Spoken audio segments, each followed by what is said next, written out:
Pour ces 6 influenceurs, la quête de la célébrité virale est devenue une obsession mortelle.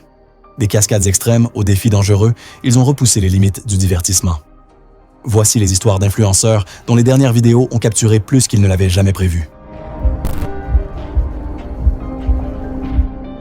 C'était le 15 octobre 2016, et le quartier industriel abandonné de Détroit s'étendait sur des kilomètres sous le ciel gris d'automne, ses entrepôts vides et ses usines en ruine, servant de terrain de jeu pour les explorateurs urbains et les amateurs de sensations fortes.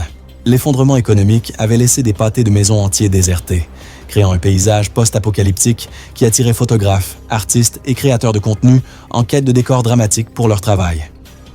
Michel Morrison ajusta son harnais de poitrine GoPro alors qu'il examinait l'écart entre 2 entrepôts, son cœur battant avec le mélange familier de peur et d'excitation qui l'avait rendu célèbre. À 23 ans, le créateur de contenu YouTube avait construit un public modeste grâce à sa série No Fear Friday, où il filmait des cascades de parcours risqués dans des bâtiments abandonnés autour de Détroit. Les clips attiraient un public petit mais fidèle, qui admirait son audace et son esthétique urbaine. La montée de Michel a commencé quelques années plus tôt, lorsqu'une de ses vidéos sur les toits est devenue semi-virale, de manière inattendue sur les réseaux sociaux, lui valant un afflux de nouveaux abonnés et une attention locale. Ce bref succès l'a poussé à rechercher des sensations plus fortes pour conserver ce public. Ce n'était pas une question d'argent. Ses vidéos ne lui rapportaient la guère plus que du matériel gratuit et occasionnel et des éloges en ligne. Mais pour Michel, l'attention était addictive. Sa petite amie, Emma, l'avait supplié d'arrêter le contenu dangereux. Et ses parents avaient menacé de couper les ponts s'il continuait à risquer sa vie pour des vues. Mais Michel était accro à la fois à la montée d'adrénaline et à la reconnaissance que lui apportaient ces vidéos extrêmes. La pression pour créer un contenu de plus en plus spectaculaire avait poussé Michel à explorer l'usine abandonnée de Packard pendant des semaines, mesurant les distances et planifiant les angles de caméra pour ce qu'il comptait être sa plus grande cascade à ce jour. L'écart entre les 2 bâtiments d'entrepôt mesurait exactement 15 pieds, une distance qui nécessiterait un timing parfait et une vitesse maximale pour être franchie en toute sécurité. Cet après-midi-là, Michel avait installé plusieurs caméras autour du toit pour capturer différents angles de sa tentative de saut, y compris une configuration de diffusion en direct qui transmettrait la cascade à son public en temps réel. 1 millier de spectateurs s'étaient connectés pour regarder, attirés par la promotion de Michel sur les réseaux sociaux tout au long de la semaine. Michel a commencé son live stream en soulignant le danger de la cascade, guidant ses spectateurs à travers l'installation et expliquant les risques impliqués dans le saut de 15 pieds entre les bâtiments, à 4 étages au-dessus de l'allée en béton en contrebas.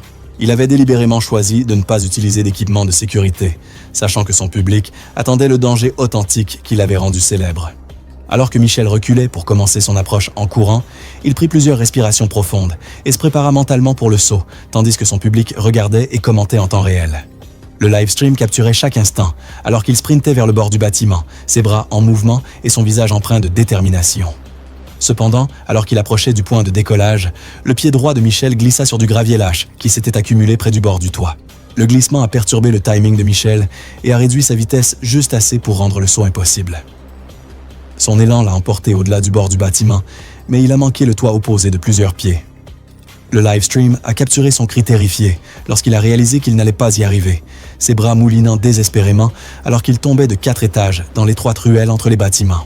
Michel Morrison a frappé le béton en dessous avec une force dévastatrice, subissant un traumatisme massif qui l'a tué instantanément. Le live stream ne s'est pas coupé immédiatement. Une des caméras sur le toit a continué de transmettre, son flux montrant la ruelle en contrebas pendant plusieurs minutes, tandis que les spectateurs stupéfaits essayaient de comprendre ce qu'ils venaient de voir. Les images de la diffusion en direct sont devenues virales en quelques heures, déclenchant des débats intenses sur la responsabilité des plateformes de médias sociaux dans la monétisation de contenus dangereux. Curieusement, Michel avait posté sur les réseaux sociaux quelques heures avant la cascade qu'il ne se sentait pas bien ce jour-là, mais avait décidé de la réaliser quand même. Un détail qui a suscité d'innombrables spéculations sur le fait qu'il ait eu une prémonition ou qu'il ait simplement eu des doutes. C'était le 8 mars 2017 et la vaste ville de Los Angeles bourdonnait de l'activité constante des créateurs de contenu, influenceurs et aspirants artistes qui avaient afflué vers la capitale du divertissement en quête de gloire et de fortune. Dans un studio aménagé dans un entrepôt du quartier des Arts, des anneaux lumineux et des caméras professionnelles avaient transformé l'espace industriel en un centre de création de contenu où des dizaines de YouTubers et de personnalités des réseaux sociaux filmaient leurs vidéos quotidiennes. Sophia Chen a disposé le gigantesque burger de 10 livres sur la table devant elle. La création imposante de galettes de bœuf, fromage, bacon et condiments, représentant un défi potentiellement dangereux qu'elle planifiait depuis des semaines. À 26 ans, la créatrice de contenu de défis alimentaires avait construit un modeste public de 2000 abonnés en tentant des défis alimentaires extrêmes qui repoussaient les limites de l'endurance humaine. Sa marque était fondée sur l'idée d'être incassable, et elle n'avait jamais reculé devant un défi, peu importe à quel point il était dangereux ou douloureux. La montée de Sofia vers la célébrité sur YouTube avait commencé avec des défis alimentaires relativement inoffensifs. Mais la demande de l'algorithme pour un contenu de plus en plus extrême l'avait menée sur un chemin dangereux.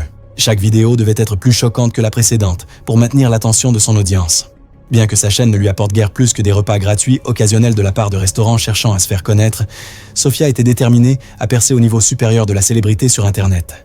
Le défi du burger de 10 livres représentait la tentative la plus ambitieuse de Sofia à ce jour pour attirer l'attention virale et augmenter considérablement sa base d'abonnés.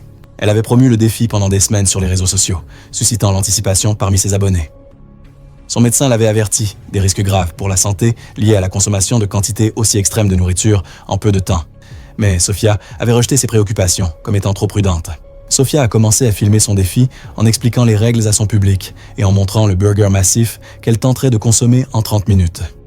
Elle a gardé sa personnalité enjouée caractéristique, plaisantant avec les spectateurs et suscitant l'enthousiasme pour le défi tout en minimisant les risques sérieux impliqués. Les premières bouchées sont passées relativement facilement, Sofia gardant son calme malgré la taille impressionnante du repas. Cependant, à mi-parcours, elle avait visiblement du mal, le visage rouge et la respiration devenant laborieuse. La quantité massive de nourriture commençait à affecter son système digestif et exerçait une pression dangereuse sur son estomac. Mais Sofia a surmonté l'inconfort, déterminée à ne pas décevoir ses spectateurs. Alors que Sofia atteignait les 3/4, l'effet cumulatif de l'énorme repas commençait à provoquer une distension gastrique sévère et une détresse respiratoire. Son estomac s'était dilaté au-delà des limites sûres, appuyant contre son diaphragme et rendant la respiration de plus en plus difficile.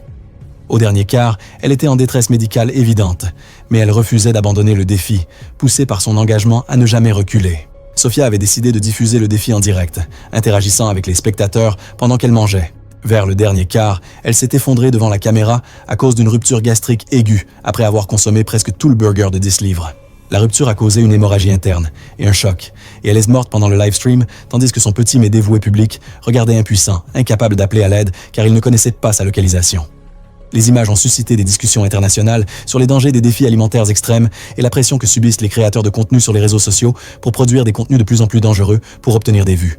Étrangement, Sofia avait dit à sa colocataire ce matin-là qu'elle avait un drôle de pressentiment à propos du défi, mais qu'elle ne pouvait pas décevoir ses fans. Un commentaire qui a conduit à des spéculations sur le fait qu'elle avait peut-être perçu le danger, mais se sentait piégée par son personnage en ligne.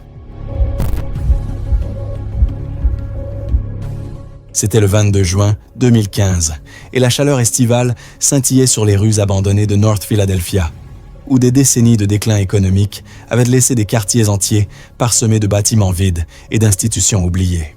L'un des plus tristement célèbres était un complexe psychiatrique d'État fermé à la périphérie de la ville, un ensemble en décomposition de pavillons et de tunnels qui avait été clôturé pendant des années, mais jamais complètement démoli, attirant des explorateurs urbains et des amateurs de sensations fortes attirés par sa sombre réputation. Marcus Rodriguez vérifia une dernière fois son équipement de diffusion en direct, alors qu'il se préparait à entrer dans l'hôpital abandonné par une fenêtre cassée au rez-de-chaussée. Il connecta sa petite caméra d'action au point d'accès de son téléphone, permettant un flux en basse résolution vers sa chaîne, le genre de configuration que son modeste public s'attendait à voir. À 29 ans, le streamer d'exploration urbaine avait construit un public fidèle d'environ 1300 abonnés, qui se connectaient pour regarder ses explorations en direct de lieux supposément hantés dans tout le Nord-Est. Son contenu combinait exploration urbaine et enquête paranormale, créant une niche unique qui avait attiré à la fois les amateurs d'aventure et les passionnés de chasse aux fantômes. Marcus avait bâti sa réputation en explorant seul, croyant que les enquêtes en solo offraient une expérience plus authentique pour ses spectateurs. Son public appréciait la peur et la vulnérabilité authentique qui transparaissaient dans ses diffusions en solo. Et beaucoup de ses vidéos les plus populaires le montraient passant des nuits entières seul, dans des bâtiments abandonnés, tout en interagissant avec son chat en temps réel. L'exploration du complexe psychiatrique abandonné avait été demandée par ses spectateurs pendant des mois, beaucoup offrant des dons et des parrainages pour voir Marcus s'attaquer à ce qui était considéré comme l'un des endroits les plus dangereux et hantés de la région. Marcus avait passé des semaines à rechercher le plan et l'histoire du complexe, mais il avait ignoré les avertissements des autorités locales concernant l'état de délabrement du bâtiment. La structure était abandonnée depuis 25 ans, et des décennies de dommages causés par les intempéries avaient rendu de nombreuses zones structurellement instables. Cette nuit-là, Marcus a commencé son live stream à minuit, synchronisant son exploration avec les heures de pointe d'audience. Plus de 2000 spectateurs se sont connectés pour regarder alors qu'il entrait dans l'hôpital par une fenêtre cassée, sa lampe frontale illuminant la décomposition et les graffitis qui couvraient les murs. Au fur et à mesure que la nuit avançait, Marcus décida d'explorer les niveaux inférieurs de l'hôpital, une zone que peu d'explorateurs urbains avaient documentée en raison de son état dangereux. En explorant la morgue du sous-sol, Marcus marcha sur des planches pourries, affaiblies par des décennies de dégâts d'eau et de décomposition structurelle. Les planches ont cédé sous son poids, et il est tombé à travers le sol jusqu'au sous-sol, une chute d'environ 12 pieds sur du béton et du matériel médical rouillé. Marcus Rodriguez a été empalé sur du matériel médical rouillé dans le sous-sol, souffrant de blessures internes qui l'ont fait saigner à mort sur plusieurs heures. Son téléphone a survécu à la chute et a continué à diffuser en direct, bien que la connexion ait été intermittente à cause du mauvais signal du sous-sol. Le flux est resté en direct assez longtemps pour que les spectateurs l'entendent appeler faiblement à l'aide. Plus de 2000 spectateurs ont regardé impuissants, incapables d'appeler à l'aide car, bien que Marcus ait révélé qu'il explorait l'ancien complexe psychiatrique, il n'avait jamais indiqué quel bâtiment ou point d'entrée il avait utilisé dans le vaste site. La police a trouvé le corps de Marcus 18 heures plus tard, après que des spectateurs inquiets ont appelé les autorités. Les enquêteurs ont découvert que Marcus avait reçu un message texte de son ex-petite amie, juste avant d'entrer dans le sous-sol, lui demandant de faire attention ce soir, un détail qui a suscité un débat sur la question de savoir si la distraction émotionnelle avait contribué à son erreur fatale.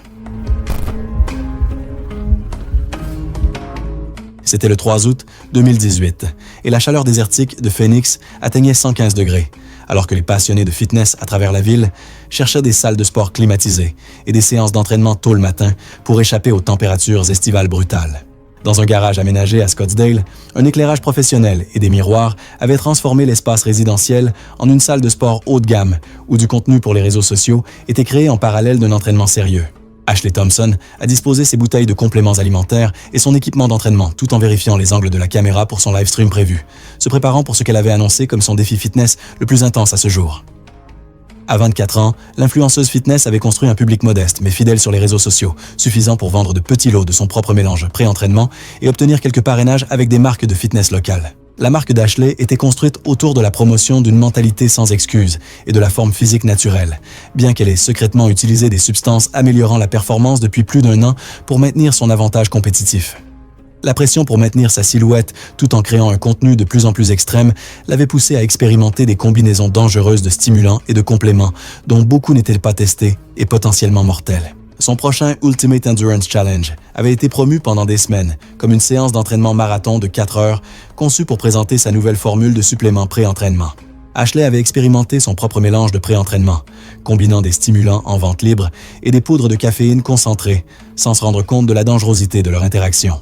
La formule maison fournissait une énorme dose d'énergie, mais comportait également le risque d'arythmie cardiaque et d'effondrement sous le stress. Ce matin-là, Ashley avait pris plusieurs doses de sa formule pré-entraînement non testée, dépassant largement les niveaux sûrs. Elle avait également restreint sa consommation de nourriture et d'eau pendant des jours pour obtenir une définition musculaire maximale, laissant son corps déshydraté et vulnérable. Ashley a commencé à diffuser en direct son Ultimate Endurance Challenge à des milliers de spectateurs, expliquant son plan d'entraînement tout en conservant sa personnalité énergique caractéristique. Au fur et à mesure que l'entraînement progressait, Ashley s'est poussée à travers des exercices de plus en plus intenses tout en ignorant les symptômes de déshydratation, de rythme cardiaque élevé et de pics dangereux de tension artérielle. 2 heures après le début du défi, le rythme cardiaque d'Ashley avait atteint des niveaux dangereux, mais elle a continué l'entraînement. Les stimulants avaient créé une boucle de rétroaction où elle se sentait invincible, malgré le fait que les systèmes de son corps commençaient à défaillir. Son discours est devenu rapide et erratique, mais les spectateurs ont supposé qu'il s'agissait d'excitation, plutôt que de signes de toxicité aux stimulants. Ashley s'est effondrée lors d'une tentative de soulevé de terre, subissant une crise cardiaque massive, alors que son système cardiovasculaire a finalement cédé sous l'assaut combiné des stimulants, de la déshydratation et de l'effort extrême. Le livestream a capturé ses convulsions, tandis que des milliers de spectateurs regardaient impuissants. Le téléphone d'Ashley a révélé qu'elle avait cherché sur Google des palpitations cardiaques, dues à un pré-entraînement quelques heures avant le livestream, mais elle a décidé de continuer quand même. Une recherche qui est devenue un rappel obsédant des signes d'avertissement qu'elle a choisi d'ignorer. C'était le 12 décembre 2014, et la saison des achats de Noël avait transformé le Millennium Mall à Orlando en un centre d'activités animé, avec des milliers de familles et de touristes naviguant dans les couloirs bondés à la recherche de cadeaux parfaits. Les multiples niveaux du centre commercial et ses nombreux magasins créaient un environnement complexe où les équipes de sécurité travaillaient constamment pour maintenir l'ordre et la sécurité parmi les foules denses. Tyler Johnson ajustait ses caméras cachées tout en révisant son plan pour ce qu'il appelait la farce ultime du centre commercial. Une mise en scène risquée, utilisant des armes factices, destinée à capturer les réactions réelles des gens face à ce qui ressemblait à une situation dangereuse. À 21 ans, le créateur de Petites Farces avait construit une modeste audience en ligne, grâce à des cascades publiques risquées qui frôlaient souvent la limite entre l'humour et le harcèlement. Le contenu de Tyler avait évolué de blagues inoffensives à des farces plus agressives qui frôlaient le harcèlement et l'agression, poussé par la demande de l'algorithme pour un contenu de plus en plus choquant. Son public réclamait des réactions plus extrêmes, et Tyler était devenu accro à la montée d'adrénaline de créer le chaos et à la reconnaissance qui accompagnait les vidéos virales. Ses amis et sa famille l'avaient averti à plusieurs reprises que ces farces devenaient trop réalistes et dangereuses, mais Tyler avait rejeté leurs préoccupations comme étant trop prudentes. La pression pour créer du contenu viral avait poussé Tyler à planifier sa farce la plus ambitieuse à ce jour, impliquant des répliques d'armes à feu réalistes et un scénario de vol simulé dans le centre commercial animé. Il avait acheté les fausses armes en ligne et avait passé des semaines à planifier la logistique de la farce, y compris le placement des caméras et les itinéraires d'évasion. Tyler s'était convaincu que la nature choquante de la farce pourrait enfin rendre sa chaîne virale. Il avait recruté plusieurs amis pour l'aider avec la farce, bien que la plupart se soient désistés après avoir entendu le plan complet. Tyler n'a jamais contacté la sécurité du centre commercial ou la police, certain qu'il pourrait contrôler la situation une fois les caméras en marche. Il se disait que s'il révélait assez vite que c'était une farce, la sécurité en rirait. Un mélange dangereux d'arrogance et d'inexpérience qui l'aveuglait sur l'apparence réelle de la menace. Cet après-midi-là, Tyler est entré dans le centre commercial bondé, avec plusieurs armes à feu factices dissimulées dans ses vêtements, prévoyant de mettre en scène un faux braquage pendant que ses caméras cachées capturaient les réactions des gens. Il avait choisi la période chargée des achats de vacances spécifiquement parce qu'il voulait un maximum de foule et les réactions les plus dramatiques possibles. Tyler a commencé sa farce en s'approchant de la bijouterie et en sortant ce qui semblait être un pistolet réaliste, criant des ordres aux employés et aux clients, tandis que ses caméras cachées enregistraient leurs réactions terrifiées. L'arme factice était indiscernable d'une véritable arme à feu, et la panique qui s'ensuivit fut immédiate et authentique. Les clients crièrent et s'enfuirent dans toutes les directions, tandis que les employés du magasin activaient les alarmes silencieuses. La sécurité du centre commercial réagit en quelques secondes au signalement d'un vol à main armé en cours, avec plusieurs gardes convergeant vers la bijouterie, armes à la main. Tyler n'avait pas anticipé à quelle vitesse la sécurité réagirait, ni à quel point ces fausses armes paraîtraient réalistes aux professionnels formés. Quand Tyler a vu les gardes armés s'approcher, il a saisi son téléphone pour expliquer que ce n'était qu'une farce et leur montrer sa chaîne YouTube. Cependant, les gardes ont interprété son geste comme s'il cherchait une autre arme, et ils ont ouvert le feu pour protéger les centaines de clients innocents dans la zone immédiate. Tyler a été touché plusieurs fois et est mort sur le coup. Sa caméra a continué d'enregistrer pendant que la scène se déroulait. Les images ont ensuite été récupérées de son appareil et diffusées en ligne, suscitant l'indignation face au danger croissant de la culture des farces extrêmes. L'historique de navigation de Tyler a révélé qu'il avait recherché les temps de réponse de la sécurité des centres commerciaux et les lois sur les fausses armes dans les jours précédant la farce, suggérant qu'il connaissait les risques, mais a quand même continué. Des détails qui ont alimenté les débats sur la responsabilité personnelle contre la pression de créer du contenu viral. C'était le 7 septembre 2013, et la lumière de l'heure dorée baignait les falaises volcaniques de Santorin, de teinte chaude, alors que des touristes du monde entier se rassemblaient au point de vue pittoresque pour capturer les couchers de soleil légendaires de l'île. Le paysage dramatique de l'île grecque, formé par une activité volcanique ancienne, a créé certains des panoramas les plus photographiés de la Méditerranée, attirant chaque année des millions de visiteurs vers ces points de vue au bord des falaises précaires. La combinaison de beauté époustouflante et de terrain dangereux a fait de Santorin un aimant pour les influenceurs de voyage en quête du cliché parfait. Emma Wilson ajusta les réglages de son appareil photo, tout en cherchant l'angle le plus spectaculaire pour sa séance de photographie au coucher du soleil. En équilibre précaire sur les formations rocheuses volcaniques qui s'avançaient au-dessus de la mer Égée à plusieurs centaines de pieds en contrebas.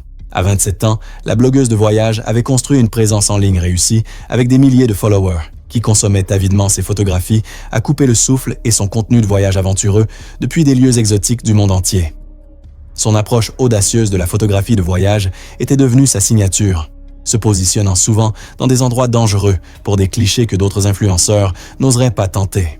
La montée d'Emma vers le succès dans le domaine du blogging de voyage avait été alimentée par sa volonté de prendre des risques que d'autres évitaient, créant ainsi un contenu qui se démarquait dans un domaine de plus en plus saturé d'influenceurs de voyage. Son fil Instagram était rempli de photos à couper le souffle prises depuis des bords de falaises, des sommets de montagnes et d'autres endroits précaires qui mettaient en valeur à la fois son courage et les destinations époustouflantes qu'elle visitait.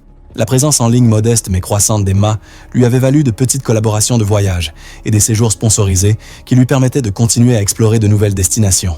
La nature dramatique de son contenu attirait constamment l'attention en ligne et l'aidait à se construire progressivement une niche reconnaissable dans la communauté des voyageurs. La nature compétitive de l'influence dans le domaine du voyage avait créé une pression pour Emma de constamment surpasser son contenu précédent et de rivaliser avec d'autres créateurs pour obtenir les clichés les plus spectaculaires. Chaque photo devait être plus dramatique et époustouflante que la précédente pour maintenir l'attention de son public et satisfaire les marques qui sponsorisaient ses voyages. Son voyage actuel à Santorin était sponsorisé par un complexe de luxe qui attendait un contenu de haute qualité, mettant en valeur la beauté de l'île. Emma avait passé l'après-midi à repérer des endroits pour la photo parfaite du coucher de soleil, finissant par choisir un éperon précaire de roches volcaniques qui s'étendait au-delà de la falaise principale. L'endroit offrait une vue dégagée sur le coucher de soleil et l'océan, mais nécessitait une navigation prudente à travers le tuf volcanique instable, érodé par le vent et l'eau au fil des ans. Les guides locaux avaient averti les touristes des dangers de s'aventurer au-delà des points de vue établis, mais Emma était déterminée à capturer quelque chose d'unique. Alors que l'heure dorée approchait, Emma installa son équipement photo sur l'avancée rocheuse et commença à se prendre en photo avec le décor dramatique du coucher de soleil de Santorin. Elle utilisa une combinaison de prises avec minuteur et de déclencheur à distance pour se capturer dans diverses poses tandis que le soleil descendait vers l'horizon. L'éclairage était parfait et Emma était enthousiaste à propos du contenu qu'elle créait pour ses sponsors et ses abonnés.